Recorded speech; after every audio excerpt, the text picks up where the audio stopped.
ఇక పోసానికి స్క్రిప్ట్ ఎవరిచ్చినా అనుభవించేది ఆయనే అని ఏపీ హోంశాఖ మంత్రి వంగలపూడి అనిత అన్నారు. అనంతపురంలో జరిగిన ఎస్ఐల పాసింగ్ అవుట్ పరేడ్కు మంత్రి ముఖ్య అతిథిగా హాజరయ్యారు. పరేడ్ ముగిసిన అనంతరం మీడియాతో మాట్లాడారు. పోసానిపై రాష్ట్ర వ్యాప్తంగా 17 కేసులున్నాయి. కక్షపూరిత రాజకీయాలు చేయడం లేదని, అలా అని తప్పు చేసిన వాళ్ళని ఉపేక్షించేది లేదని వంగలపూడి అనిత స్పష్టం చేశారు. చేసిన తప్పులకు పడే శిక్ష నుండి ఎవరూ తప్పించుకోలేరని వంగలపూడి అనిత హెచ్చరించారు. అంతర్యుద్ధం గురించి మాట్లాడే గోరంట్ల మాధవ్ తమ పార్టీలో జరుగుతున్న అంతర్యుద్ధం గురించి ముందు ఆలోచించాలని హితవు పలికారు. ఇక ఇప్పటికైనా నోటిని అదుపులో పెట్టుకోవాలని గోరంట్ల మాధవ్ను హెచ్చరిస్తున్నానని, నోటికొచ్చినట్లు మాట్లాడతామంటే కుదరదని అనిత తెలిపారు.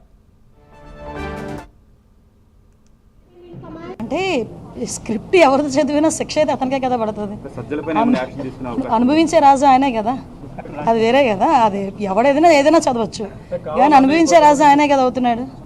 ఓకేనండి, నేను ఒకటి అడుగుతున్నానండి మిమ్మల్ని, డైరెక్ట్ క్వశ్చన్. పోసాని మాటల్ని టాలరేట్ చేసి అయ్యో పాపం అనుకునే ఒక్క మనిషిని తీసుకురండి, మేము ఆలోచిస్తాం ఒకసారి మాట్లాడడానికి. పోసాని మాటలు ఇష్టానుసారంగా మాట్లాడిన తర్వాత సభ్య సమాజం తలదించుకునే విధంగా, సాధారణంగా అనకూడదు కానీ ఇల్లిటరేట్స్ కూడా అలాంటి మాటలు మాట్లాడుకోరు. సో అవతల వాళ్ళకి మనోభావాలు దెబ్బతిన్నాయి, వాళ్ళ ఆత్మగౌరవాలు దెబ్బతిన్నాయి. పోలీస్ కేసు పెట్టారు, యాజ్ పర్ లా మేము వెళ్ళాం. ఇందులోని టార్గెటెడ్ ఏముంది? వాళ్ళు ఏం మాట్లాడలేదా? వాళ్ళు అటువంటి కామెంట్స్ చేయలేదా? మరి ఇంతకు ముందు మా మీద కేసులు పెట్టిన కేసులని ఎప్పుడు అండి? చంద్రబాబు నాయుడు గారికి మీద కేసు పెట్టారు కదా, అది ఎప్పుడు? అది 53 రోజులు తైల్లో పెట్టారు చంద్రబాబు నాయుడు గారిని తీసుకెళ్ళి ఆ రోజు.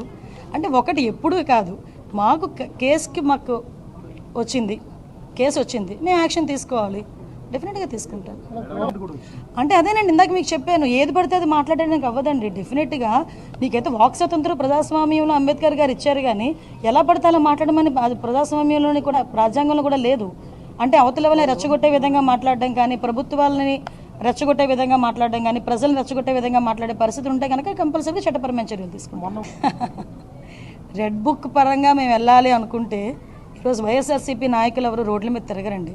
దయచేసి మీరు కూడా అర్థం చేసుకోవాలి. మేము యాజ్ పర్ లా వెళ్తున్నాము, యాజ్ పర్ వాళ్ళు ఎవరైనా కంప్లైంట్ ఇస్తే కంప్లైంట్ బేస్ చేసుకొని వెళ్తున్నాము. పోసాని గారి మీద సుమారుగా 17 కేసులు, దగ్గర 17 కేసులు రాష్ట్రం మొత్తం మీద 17 కేసులు ఫైల్ అయి ఉన్నాయి. వంశీ మీద ఎన్ని కేసులు ఫైల్ అయి ఉన్నాయి మీకు తెలుసు. ఈ రోజుకి కూడా ఏ కేసుల్లో ఫైల్ అయినాయో మీకు తెలుసు. ఇందులోని కక్షపూరితంగా ఎన్డీఏ గవర్నమెంట్ చేయాలి అనుకుంటే వైఎస్ఆర్సీపీ నాయకులు ఎవరు కూడా బయటకు తిరగలేరు. కానీ మేము ఆ కక్ష సాధింపు ధోరణిలోకి వెళ్ళలేదు. అలాగని తప్పు చేసిన వదిలిపెట్టే ప్రసక్తి లేదు.